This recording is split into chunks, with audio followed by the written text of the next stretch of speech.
What is up, guys? It's time for my review for Call of Duty Black Ops 2. Black Ops 2 is set in between two dates, 1986 and the year 2025. And as you progress through the game, you unlock all sorts of perks, weapon attachments as you progress through the campaign.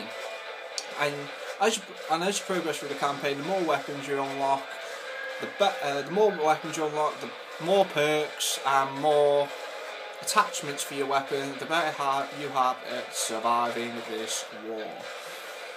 And so through the campaign, you hunt the main bad guy who prevents a war, and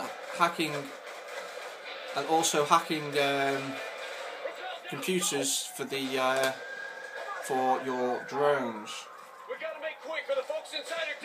I'm not going to mention his name, but overall, the campaign is surprisingly good. It's a bit easier.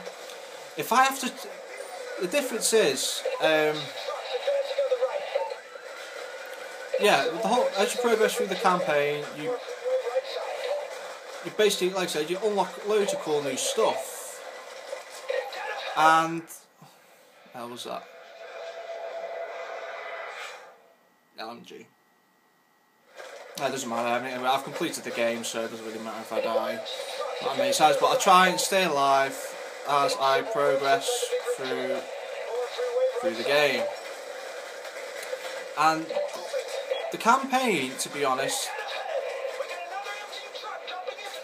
it is actually, surprisingly, it is very good, but it's a bit easier than the previous Call of Duty Black Ops.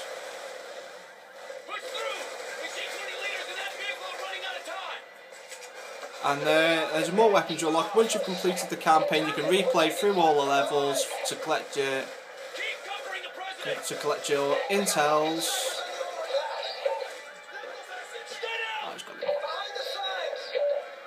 So basically, as you progress through the game, the more weapons you unlock.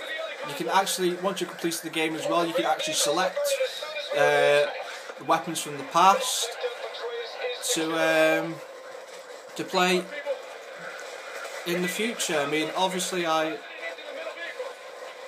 have the SPAS-12 as well as the MP5, H&K MP5. Who the hell is that firing? Got yeah.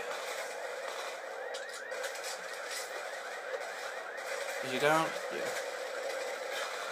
And so yeah, like I said, it takes place in, like I said, the campaign overall, it's a bit easy, but it is very good. I like the storyline to this game, and also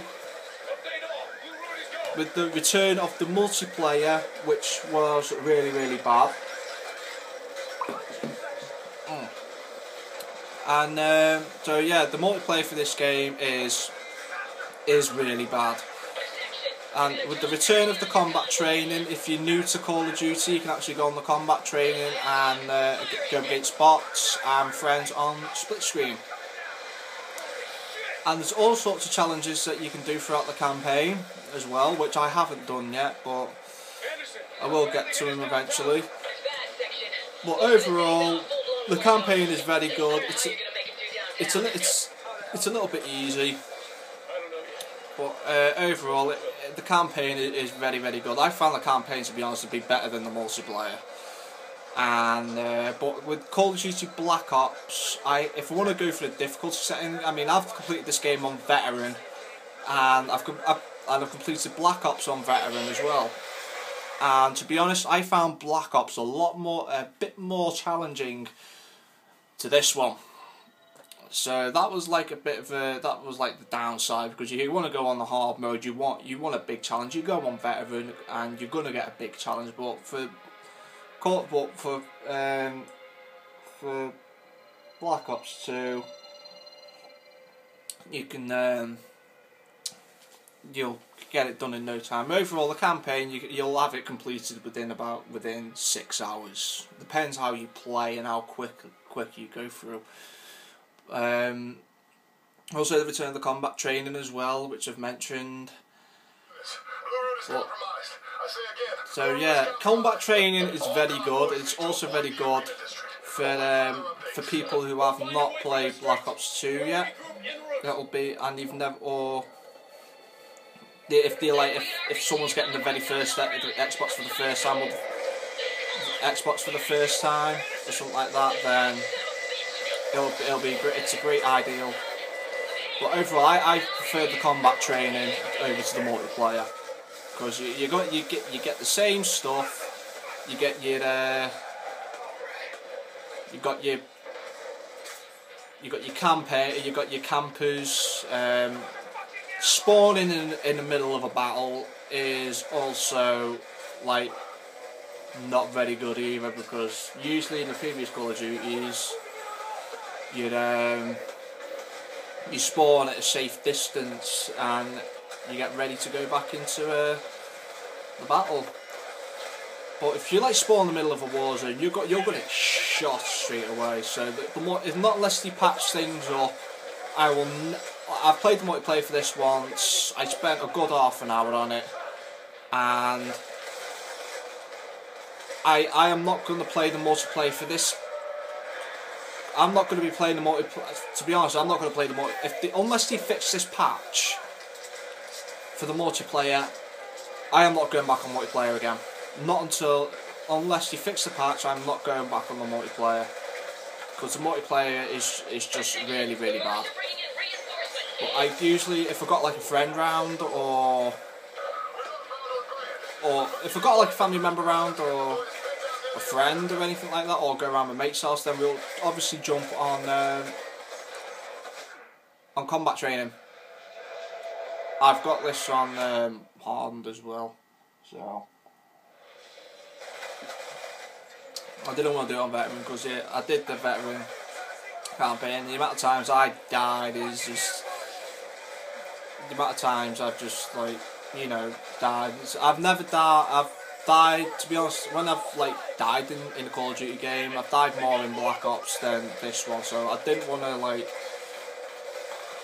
so I thought, I'll just put this game on hard, and so I don't just in case I just die at a random, just like I just did there. So overall, the campaign is very good. Multiplayer is atrocious. The combat training is good. Even though if you complain, oh yeah, it's the same as multiplayer. But the thing is, the difference between multiplayer and combat training, you don't get any campers, you don't get any mods, hackers, noobs, anything like that. It's all just a straight up battle. So overall, I've got to give this game. IGN always rates their games. A 9 out of 10 or a 10 out of 10 when it comes to Call of Duty, because because the Call of Duty horse. No offence to anyone who works at IGN, and for fuck's sake, I just died again. But the reason why IGN, ignorant gaming noobs, rate this game so 10 out of 10. I don't know why, but they don't give any fair reviews. Don't give a fair score out to any other game. But my opinion for this game, with overall with the campaign and the combat training and cool stuff to unlock, I will give this a 7.5 out of 10. The only downside to that is, the upside to that is the campaign and the combat training and all sorts of cool stuff you can unlock. But with the the downside to that is because of the multiplayer. So overall, I've got to give this game 7.5 out of 10. Some of you may agree, some of you may not. So yeah, this is MFC 1988. Don't forget to rate, comment, and subscribe. I will catch you all guys later.